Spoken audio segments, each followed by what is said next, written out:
My name is Aaron, and I worked the late shift at a gas station near an old rest stop.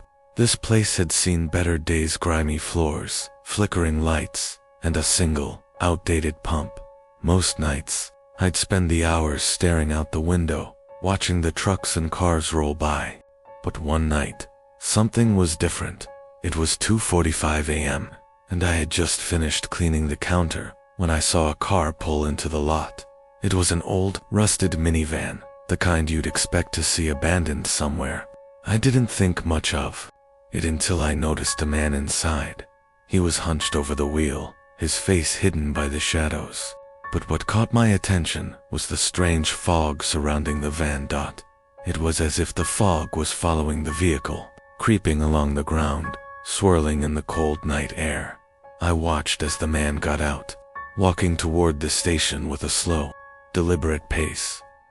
He didn't make any sound. No footsteps, no rustling of clothes. It was like he was floating. He walked past me without a word and headed straight for the restroom. The door creaked as he entered. I stared at the door for a while. Something wasn't right. I went to check the security monitor to see if the van was still there, but when I checked, it was gone, and the restroom door was wide open. I stood frozen, unable to move. The hairs on my neck stood on end.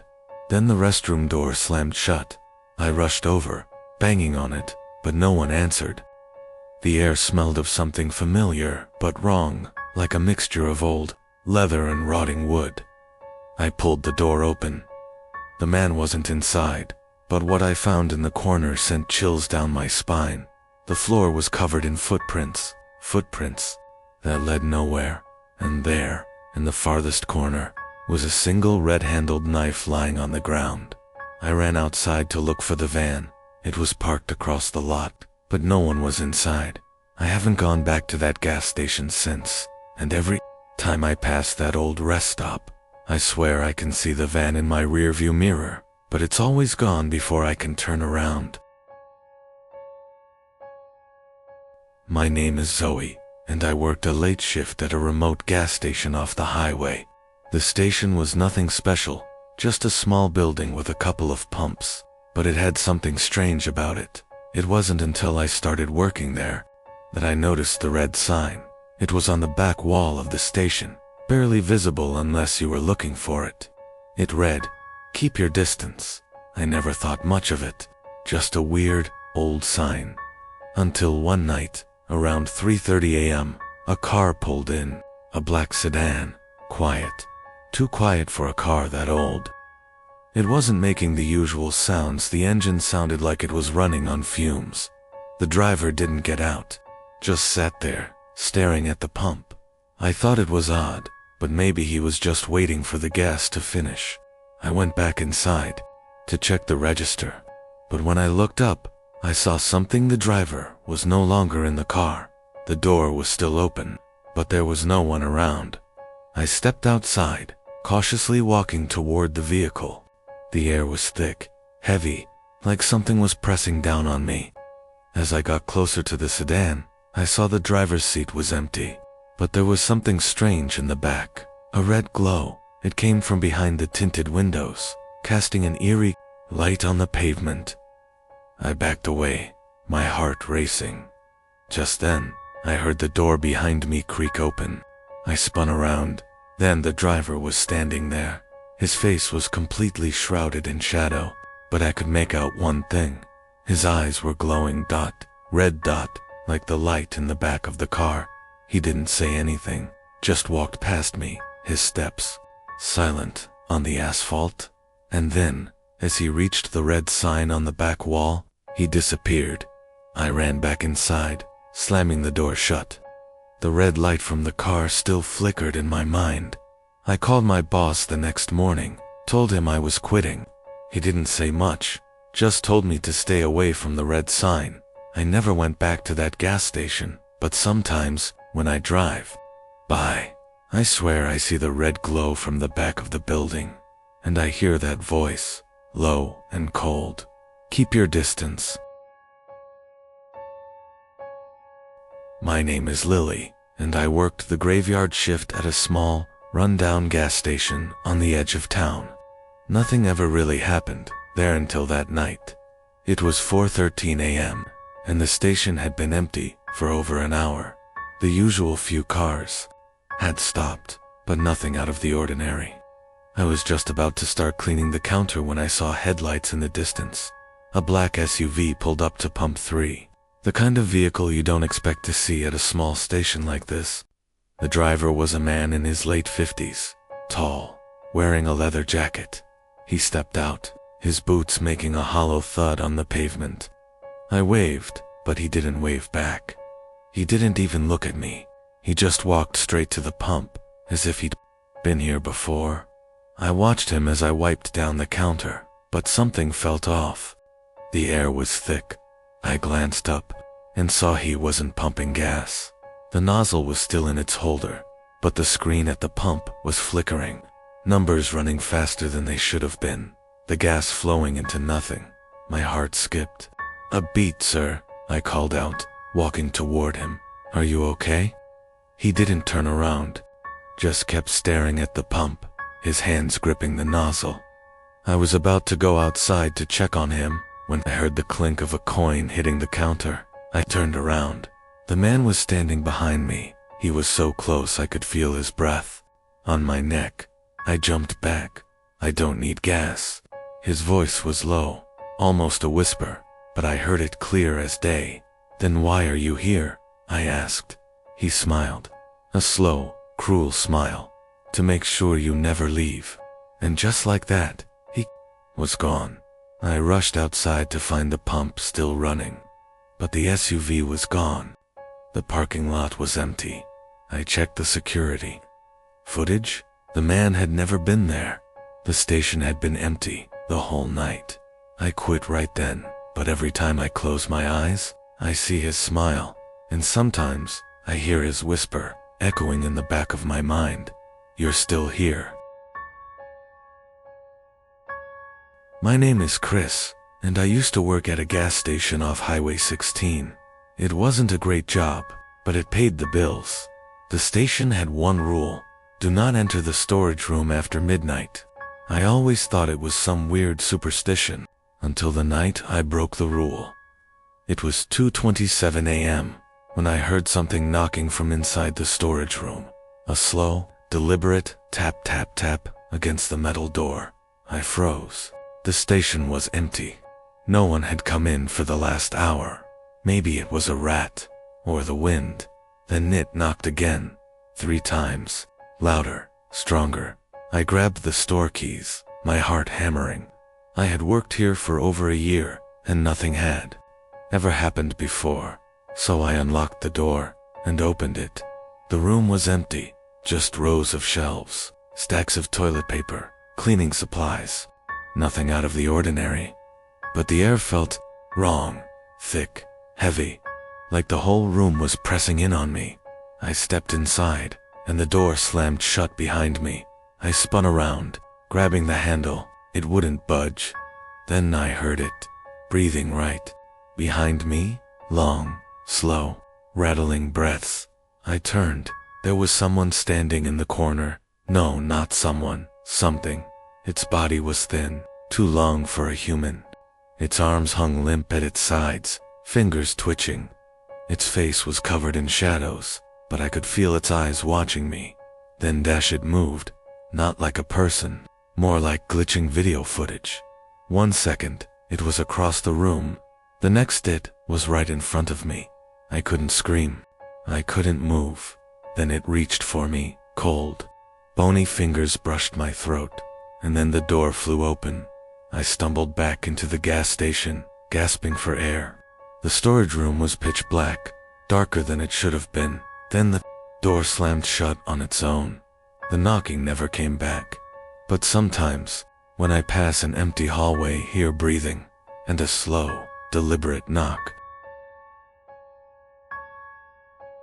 My name is Jack, and I used to work at a 24-hour gas station just outside the city. It was the kind of place where time seemed to stretch, where every night felt longer than the one before. One night, at exactly 3 a.m., a man walked in. I remember because the old wall clock above the coffee machine froze the second he stepped inside. Tick. Then nothing. He was tall, with messy blonde hair, wearing a dark hoodie and jeans. He looked normal enough until he spoke. Pump 5. His voice was off, like it had been run through a broken speaker. Too deep, too slow. I rang him up, but when I went to hand him his change, his hand passed right through mine. I stumbled back, heart hammering. The man didn't move, just stared at me with gray, empty eyes. Then he was gone, just disappeared. I looked at the security monitors. The store was empty, but outside, the gas pump screen at pump 5 was still running, numbers climbing. It was pumping gas into nothing. The hose dangled in midair, fuel spilling onto the ground. But there was no car, no sound, no wind, just the sickly smell of gasoline. And then the smell changed. Gasoline turned to something rotten, something dead. I ran outside and shut off the pump, my fingers shaking. The second the gas stopped flowing, the power cut out. Total darkness. No streetlights, no hum of the refrigerators inside. Just the deep, crushing silence of the night. Then a whisper, right behind me. "You forgot my change." I spun around. There was no one there, but the money I had been holding, the crumpled bills I had tried to hand him, they were gone. The lights flickered back on, the clock above the coffee machine ticking again. 3:01 a.m. The whole thing had lasted 1 minute. I quit the next day, but every now and then, at 3 o'clock, I wake up to the sound of a gas pump running outside my window, and I smell rotting gasoline. My name is Ethan, and I used to work the night shift at a gas station just outside of town. It was a dead-end job, the kind where nothing happened until one night, something did. It started at 2:13 a.m. I remember because I had just checked the clock when the bathroom light flickered on its own. Then I saw him, a man, standing by the glass door, staring inside. He was tall, thin, and bald, dressed in a filthy button-up shirt. His eyes were too wide, almost like he wasn't sure how to blink. I stood frozen behind the counter. He didn't try to come inside, didn't move at all, just stared. Then I noticed his reflection in the glass. It wasn't right. His real body stood still, but his reflection was grinning. A wide, unnatural grin. And then it moved. Not him, just the reflection. It tilted its head, the smile stretching wider, teeth too sharp, too perfect. I took a step back.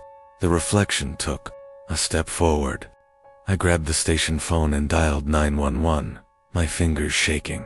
The second I hit call, the power cut out. The store went black. The fridges stopped humming. The only light came from the glow of the gas pumps outside. And in that light, the man was gone, but his reflection was still there, grinning. And then it stepped through the glass. I ran, bolted into the back room, slamming the door shut. My breath came in ragged gasps as I pressed against it, waiting. Then I heard it, a whisper. "Let me in, Ethan. You already did once." I don't remember how long I stayed in there, but when I finally stepped out, the gas station was empty. Only one thing was different. The security mirror above the counter was cracked, like something had crawled through it. I quit that night, but sometimes, when I pass by a dark window, I see him, and he's always grinning. My name is Logan, and I used to work the late shift at a small gas station off Interstate 22, the kind of place no one stops at unless they're desperate. One night, around 1:45 a.m., a woman pulled up to pump 9 in a silver sedan. She didn't come inside, just stood there, staring at the pump, her long brown hair hanging over her face. I waited for her to start fueling up, but she never moved. After a minute, I stepped outside. "Need some help, ma'am?" She didn't respond. As I got closer, I noticed something weird. Her hands were shaking. Her fingers twitched like she was trying to move but couldn't. "Ma'am, are you okay?" Then she slowly turned her head, and I swear to God her face was wrong. Her mouth was too wide, stretched into a painful grin. Her eyes were black holes, too deep, too empty. And then she spoke, not in words, in a voice that sounded like gasoline, bubbling inside a metal canister. I stumbled back, heart pounding. That's when I noticed something even worse. Her feet weren't touching the ground. She was hovering. I bolted inside, locking the doors. My hands were shaking as I grabbed the phone to call the police. But when I looked back outside, she was gone. The silver sedan still sat at pump 9, but the driver's seat was empty. Cops arrived 20 minutes later. They checked the security footage. The sedan had pulled up on its own. No one was inside. I quit that same night. But sometimes, when I pass an empty gas station on a lonely highway, I see a silver sedan parked at a pump and a woman standing next to it, waiting. My name is Tyler, and I used to work the graveyard shift at a gas station way out on Route 7. There wasn't much traffic, just the occasional trucker or lost traveler looking for directions. It was quiet, boring even, until one night. It was 4 a.m., and I was halfway through my shift when an old beat-up RV pulled up to pump 4. It was one of those vintage models, the kind that looked like it belonged in a horror movie. I waited for someone to step out. No one did. 5 minutes passed. The RV just sat there, its engine humming, headlights on. I stepped outside, shivering in the cold. "Need some help?" I called. No response. I knocked on the driver's side window. It was ice-cooled. Through the glass, I could barely make out the driver, a pale, thin man with a blank expression. He didn't blink, didn't even move. Then I noticed something that made my blood run cold. The passenger seat. There was someone sitting there, only they weren't human. The figure was draped in shadows. Its shape vaguely human, but wrong. Its head was tilted at an unnatural angle, and even in the darkness, I could tell its eyes were open, watching me. I stumbled back. That's when I saw the door handle slowly turn. Screw this. I ran back inside, locking the door behind me. My hands were shaking as I grabbed my phone to call the cops, but before I could dial, the power cut out. The station went pitch black. The hum of the fridges died. The buzzing of the lights was gone, and outside, the RV was gone, just gone. No engine sound, no headlights disappearing down the road, just empty space where it had been. I didn't work another shift after that, but sometimes, late at night, I see headlights in my rearview mirror, a beat-up RV following too close, and when I pull over to let it pass, it never does. My name is Ethan, and I used to work the night shift at a gas station in the middle of nowhere. It was one of those places that barely saw a handful of cars between midnight and dawn. Hollow Point gas had been around for decades, a relic from a forgotten time, surrounded by miles of dense forest. One night, around 2:30 a.m., I was restocking the fridge when I heard the ding of the door chime. I turned to greet the customer, but no one was there. The automatic glass doors had slid open, but the station was empty. The only sound was the humming of the fluorescent lights and the faint rustling of trees outside. I stepped to the counter and peered out. A black sedan sat at pump 3. Its engine was off, headlights still shining, but no one was inside. I waited for a minute, expecting someone to step out. When no one did, I grabbed the flashlight and walked outside. The air was heavy, carrying the scent of rain-soaked asphalt. As I approached the sedan, a chill ran down my spine. The driver's side door was open, but the car was empty. I shined my flashlight inside. The leather seats were pristine, not a single item inside. No wallet, no phone, no signs of struggle. But as I moved my beam toward the rear seat, I saw something that made my breath hitch. A handprint. A wet, smeared handprint on the inside of the window. as if someone had pressed against it from within. I stepped back, heart hammering. A movement in my peripheral vision caught my eye. A figure stood near the edge of the tree line. It was tall, unnaturally thin, and completely motionless. The darkness obscured most of its features, but I could make out hollow eyes staring right at me. I scrambled back toward the station, slamming the door shut and locking it. I killed the lights inside, hoping whatever was out there wouldn't see me. Minutes passed, maybe more. My breaths were shaky as I crouched behind the counter, gripping my phone. I dialed 911 with trembling fingers. 911, what's your emergency? I tried to speak, but a loud thump against the glass doors made me freeze.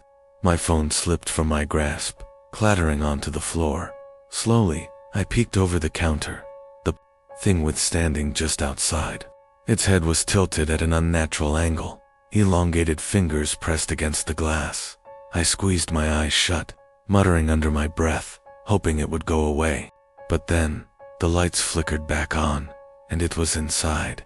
I don't remember much after that. Only darkness, screaming, cold fingers wrapping around my throat. I woke up hours later. Daylight had broken. The station looked untouched. No broken glass, no handprints, no black sedan. My phone was back on the counter, displaying a missed call from 911. I quit that same day, but sometimes, late at night, when I drive past that old station, I swear, I see someone watching me from the tree line.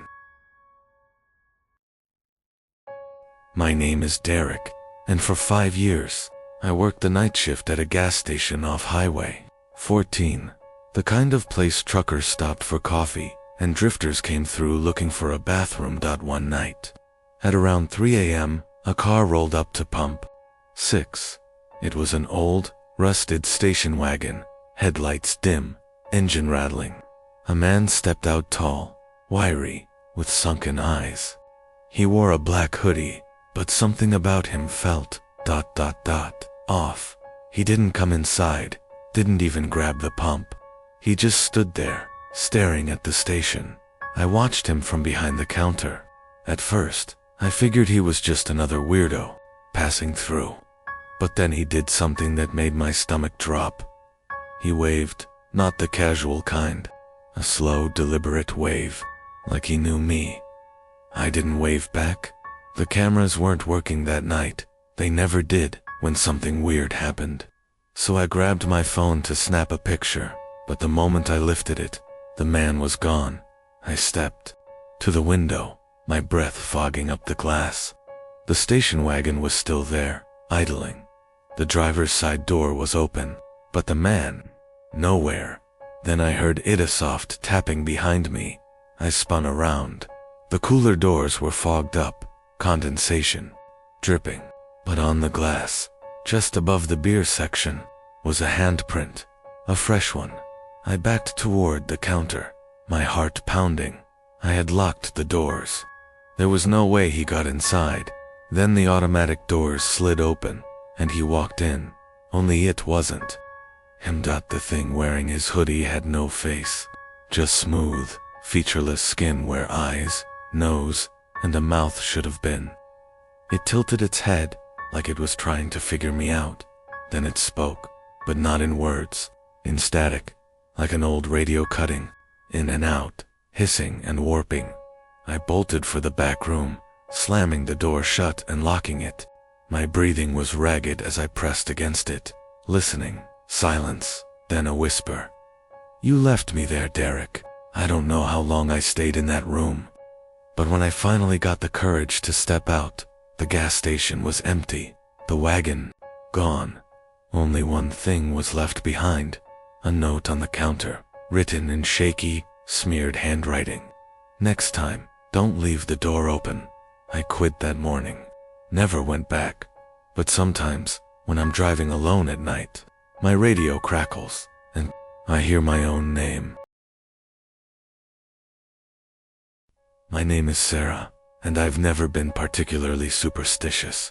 Sure, I'd heard the stories about haunted houses and creepy neighbors, but I never thought they'd be real until I moved into the old house on Moss Street. It wasn't the most charming place. It was a bit run down, a fixer-upper, but it was affordable, and I needed somewhere to stay. The house had a reputation, sure. It had been abandoned for years, and the neighbors would always give me strange looks when I mentioned it, but I brushed it off. There was no way those old rumors could be true, right? At first, everything seemed fine. The creaky floors, the cold spots, they were just the house settling, I thought. But then, the knocking started. It began a week after I moved in. Around midnight, I'd hear a knock at the front door. Just a single, loud thump. I'd rush to check, but no one would be there. The first few times, I assumed it was a mistake, maybe someone knocking on the wrong door. But as the nights went on, the knocks grew more persistent, louder, harder, more demanding. The thing was, I never saw anyone when I opened the door. There was never a person standing outside, just the empty street. One night, I decided to wait and see. I sat by the door, watching the clock, counting down the minutes until midnight. Sure enough, when the clock struck 12, there it was, the knock. I stood up, slowly, and grabbed a flashlight. As I reached for the door handle, the knock came again, louder this time, almost as if it was coming from inside the house. I froze. The knock came from the back door. My heart pounded in my chest as I moved to the back of the house. The door was locked, just like I'd left it. I could hear breathing, heavy, uneven breaths, like someone was just on the other side, waiting. I couldn't bring myself to open the door. Instead, I crept back upstairs, locking the bedroom door behind me. That night, the knocking didn't stop. It came from every door in the house, one by one, as if something was walking from room to room, trying to get in. The next morning, I checked every door, every window, but nothing seemed out of place. A week passed, and the knocking returned, but this time, it wasn't just at midnight. It was at all hours, morning, afternoon, night, always the same knock. Always at the door, always when I was alone. It never stopped. I called the police, but when they arrived, they found nothing. No fingerprints, no signs of forced entry. They thought I was just imagining things then. One night I saw it, the figure. It was standing in the window, a shadow, tall and thin, with long arms. It didn't knock, it just stared. I've moved out now, but every night, I hear that same knock. Knock, knock, knock, in my dreams, on my windows, in my mind. I don't know who or what it was, but I'm sure of one thing. It's still out there, and it's still knocking. My name is Liam, and I used to think I knew what fear was. I watched horror movies, read scary stories, and thought I could handle anything. That was before I moved into my new house on Wright Street. I got a great deal on the place. The house was old, but it had character, and it was spacious. I was excited to start fresh, but from the moment I moved in, something felt off. The first night, I noticed the stairs. The house had an old staircase that creaked every time I walked up or down. Nothing too strange about it, right? But every time I was on the stairs, I felt something was watching me from behind. I tried to shake it off, telling myself it was just my imagination. But then it happened. I saw the shadow. I was coming down the stairs one evening when I glanced at the top, and there, in the dim light, I saw the outline of a figure standing at the top of the stairs. It was tall, but its features were blurred, like a shadow that didn't belong. I froze. My heart pounded, but I told myself it was just a trick of the light. The next day, I checked the stairs again. The house was empty, quiet. No one else had moved in yet. But that night, the shadow returned. It was darker, more defined, standing right at the top of the stairs, staring down at me. I backed away slowly, trying not to make a sound, but then, I heard something. A voice, faint but clear, whispering from the darkness. "Come upstairs." I bolted out of the house, and didn't return for hours. But when I came back, the shadow was gone. I thought maybe I had just been tired, seeing things. But then it happened. Again, each night, the shadow would appear, standing there at the top of the stairs, watching me. And every time, I would hear the whisper, "Come upstairs." It wasn't just a hallucination anymore. It was real, and it wanted something from me. One night, I decided to face it. I climbed the stairs, my heart racing. The air felt cold and thick as I neared the top. When I reached the final step, I turned around to face the shadow. But it wasn't just standing there anymore. The figure moved. It slowly descended the stairs, one step at a time, never taking its eyes off me. Its form was more solid now, like it was made of the darkness itself. I couldn't move. I couldn't breathe. As it reached the bottom of the stairs, it stopped and stood right in front of me. I could feel its cold breath on my face, but I couldn't bring myself to look directly at it. I closed my eyes and prayed for it to go away. When I opened them again, the shadow was gone. The stairs were empty. I haven't been able to stay in that house since. The shadow still follows me, even when I leave. It's always there, waiting for me to return to the stairs. My name is Ethan, and I've always been a bit of a loner. I don't mind it much. I prefer my own company, staying at home, gaming, and chatting online. I never thought it would be a problem until the texts started coming in. It all began a few months ago. I was playing a new game, completely immersed, when my phone buzzed. I glanced at the screen to see a text from an unknown number. "I see you."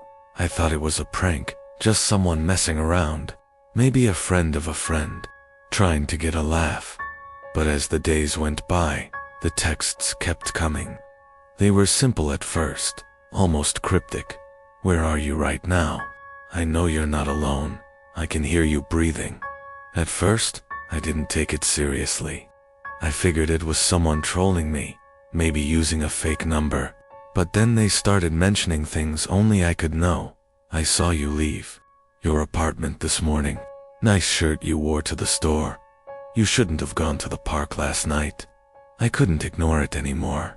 I started getting paranoid, checking my locks, looking out the windows to make sure no one was lurking around. But no one was ever there.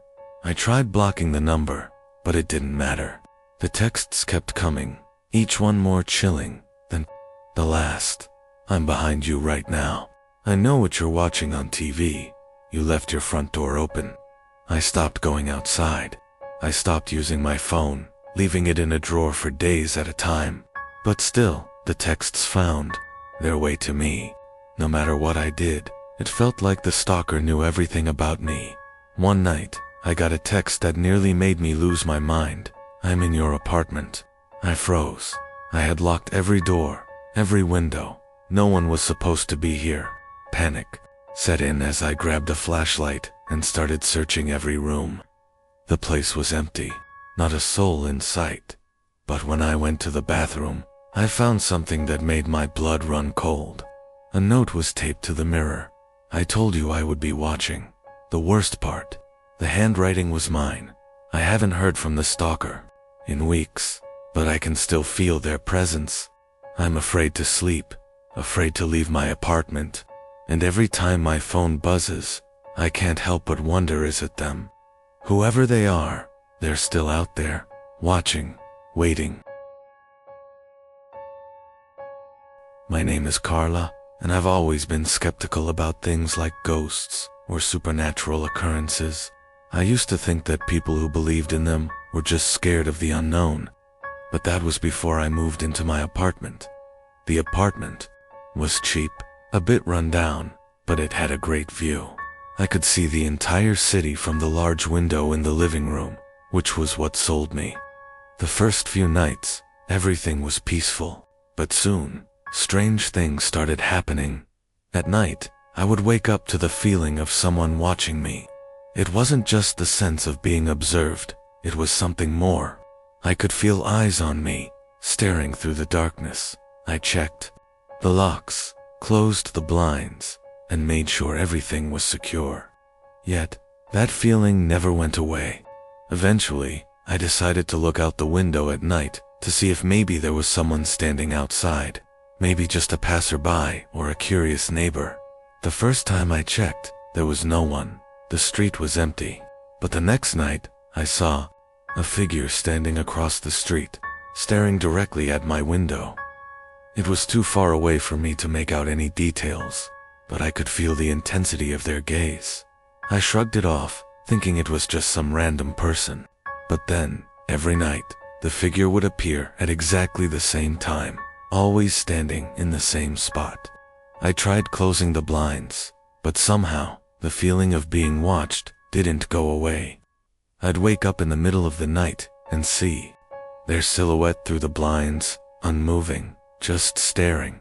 One night, I decided to confront the person. I opened the window and called out, "Hey, what are you doing there?" But no one answered. The figure didn't even move. I pulled the blinds down quickly, heart racing, and went back to bed. But that night, the feeling of eyes on me grew worse. It was as if the figure was right there in the room with me. The next night, I waited until I couldn't take it anymore. I opened the blinds cautiously and peered out. The figure was there again, standing perfectly still. But this time, I noticed something terrifying. It wasn't just a person. There was something wrong with their face, something that didn't make sense. Their eyes were wide open, unblinking, but their mouth was a thin line, almost stretched too far. It didn't look human anymore. I slammed the window shut and locked it immediately. I haven't seen the figure since, but I still feel its presence sometimes, especially when I'm alone at night. I don't know who or what it was, but it's still out there, waiting for me to look again, and I won't. My name is James, and I've always believed in logic. There's an explanation for everything, right? That's what I thought, until I moved into this old house. The house was inexpensive, and I didn't think twice about it when I first saw. It had character old wooden floors, creaky stairs, and an ancient smell that seemed to come from the very walls. But what drew me in the most was the spiral staircase that led up to the second floor. It was the kind of staircase that seemed to belong in a storybook, twisting upward with an almost magical allure. The first few nights, everything was normal. But then, it started. The sounds. I woke up one night to a scratching noise. It was faint, but enough to pull me out of my sleep. At first, I thought it was just the house settling. But then the noise grew louder scratching, followed by dragging. It was coming from the top of the stairs, just outside my bedroom door. I stayed completely still, my heart pounding in my chest. The sound wasn't normal, it was too deliberate, too unnatural. Then, I heard something else, a soft creaking. The floorboards of the staircase were shifting, as if something was walking up the stairs. I got out of bed, slowly creeping toward the door, trying to make sense of what I was hearing. My hand hovered over the doorknob, but before I could open it, the noise stopped. Dead silence. I opened the door and turned on the lights, hoping to see nothing. But what I saw stopped me in my tracks. At the top of the stairs, there was a shadow. Not a person, just a dark, formless mass, standing perfectly still. It didn't move, but I could feel its presence. My body went cold, and I backed away from the door without even realizing it. The shadow disappeared almost immediately, vanishing into the thin air as if it had never been there. The next few nights were even worse.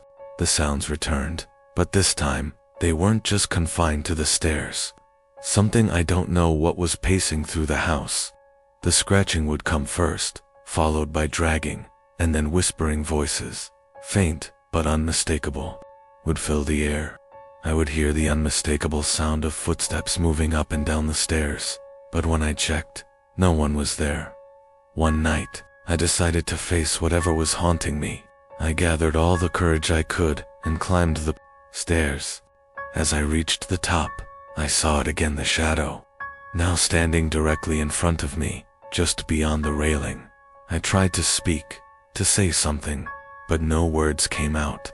I reached out to it, trembling, and as soon as my hand touched the banister, the shadow lunged forward with a deafening screech. I ran. I haven't been back to that house since. The thing on the stairs is still there, waiting. I don't know what it wants, but I'm sure of one thing: it will never let me leave. My name is Sophie, and I never thought I'd be the kind of person to get scared of a shadow in the dark. But something happened to me a few nights ago that changed everything. It was around midnight when I first noticed it. I was lying in bed, scrolling through my phone, when I saw a figure pass by the window. At first, I didn't think much of it. Maybe it was the wind, or a neighbor out for a late-night walk. But then I saw it again, this time, closer to my window. I pulled the curtains back just a bit and looked out. There was no one there. I brushed it off, trying to calm my nerves. But as the days went on, the figure returned. Every night, just after midnight, I'd see it move past the window, a shadow, tall and dark, with no distinguishing features. It moved quickly, almost too fast for me to make out, and every time I'd check, the figure was gone before I could get a clear look. I started locking my doors and windows before bed, but it didn't stop. One night, I decided to stay up, hoping to catch a glimpse of who or what it was. I watched the window for hours, holding my breath each time I heard a noise. And then, at exactly 12:15 a.m., it happened again. The figure appeared, but this time, it didn't move past the window. It stopped, right in front of the glass. I could feel its presence, like a weight in the air. Slowly, I pulled back the curtains, just enough to look, and then, my heart skipped a beat. Two eyes, glowing. They stared back at me from the darkness, unblinking and cold. I stumbled back, my breath catching in my throat. I wanted to scream, but no sound came out. I froze, unable to move. And just when I thought I might pass out from fear, the eyes vanished. The next day, I installed motion sensors around my house, hoping it would stop whatever was happening.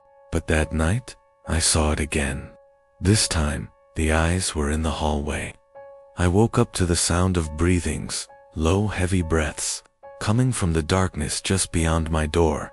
I grabbed my phone to call for help, but when I turned the light on, I saw nothing. And now, every night, when I lie in bed, I feel those eyes watching me, lurking in the dark. I can hear the breathing, just outside my door, waiting for the right moment. I don't know who or what is following me, but I'm starting to think it's not just a person. It's something far worse. And it's still out there, waiting. My name is Ethan, and I've always been the type of person who enjoys quiet walks at night. I find it peaceful, with the world around me almost still except for the occasional passing car or the distant hum of city lights. But a few weeks ago, everything changed. It started when I noticed someone was following me on my nightly walks. At first, I thought it was just a coincidence, another walker out at the same time, taking the same path. But as the days went on, the feeling of being followed became impossible to ignore. Every time I glanced behind me, I would see no one, but I could hear footsteps steady, deliberate, just behind me. I'd speed up, and so would the footsteps. I'd slow down, and they'd match my pace. I tried turning down different streets, hoping to lose whoever it was, but no matter what, they were always there, just out of sight. Sometimes, I would hear heavy breathing mixed with the footsteps, and it sent a chill down my spine. One night, after a particularly long walk, I turned onto my street, and I finally decided to confront the shadow I felt behind me. I stopped dead in my tracks, my pulse racing. "Who's there?" I called out, my voice trembling. The footsteps stopped. I stood still, listening, hoping to hear a response, but there was nothing, only silence. And then, without warning, I felt a cold breath on the back of my neck. I spun around, but once again, there was no one there. The next night, I didn't go out. I stayed home, locking every door and window. But I couldn't shake the feeling that someone was watching me around midnight. My phone buzzed. It was a text from an unknown number. "I've been following you for weeks." I froze. My blood ran cold. There was no name, just the haunting message. The texts kept coming. They were always simple, but the words felt like ice, cutting through my nerves. "I see you. I'm getting closer." And then the worst one, "You'll never be alone again." I don't know if the person was ever really behind me that night, or if I was just imagining it. But now, every step I take feels like I'm being hunted. Every noise in the dark feels like someone is just around the corner, waiting to take that last step forward, and I know they're still following me. My name is Lily, and I live alone in a small house on the outskirts of town. It's a quiet, peaceful place where I can get away from everything, or at least, that's what I thought. It all started a month ago when I noticed something strange.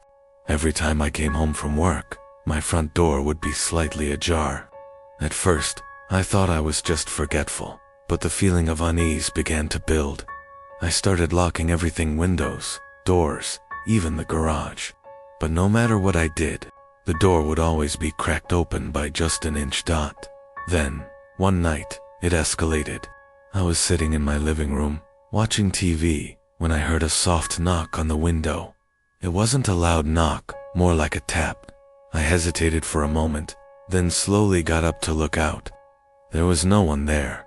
The next night, the knock came. Again.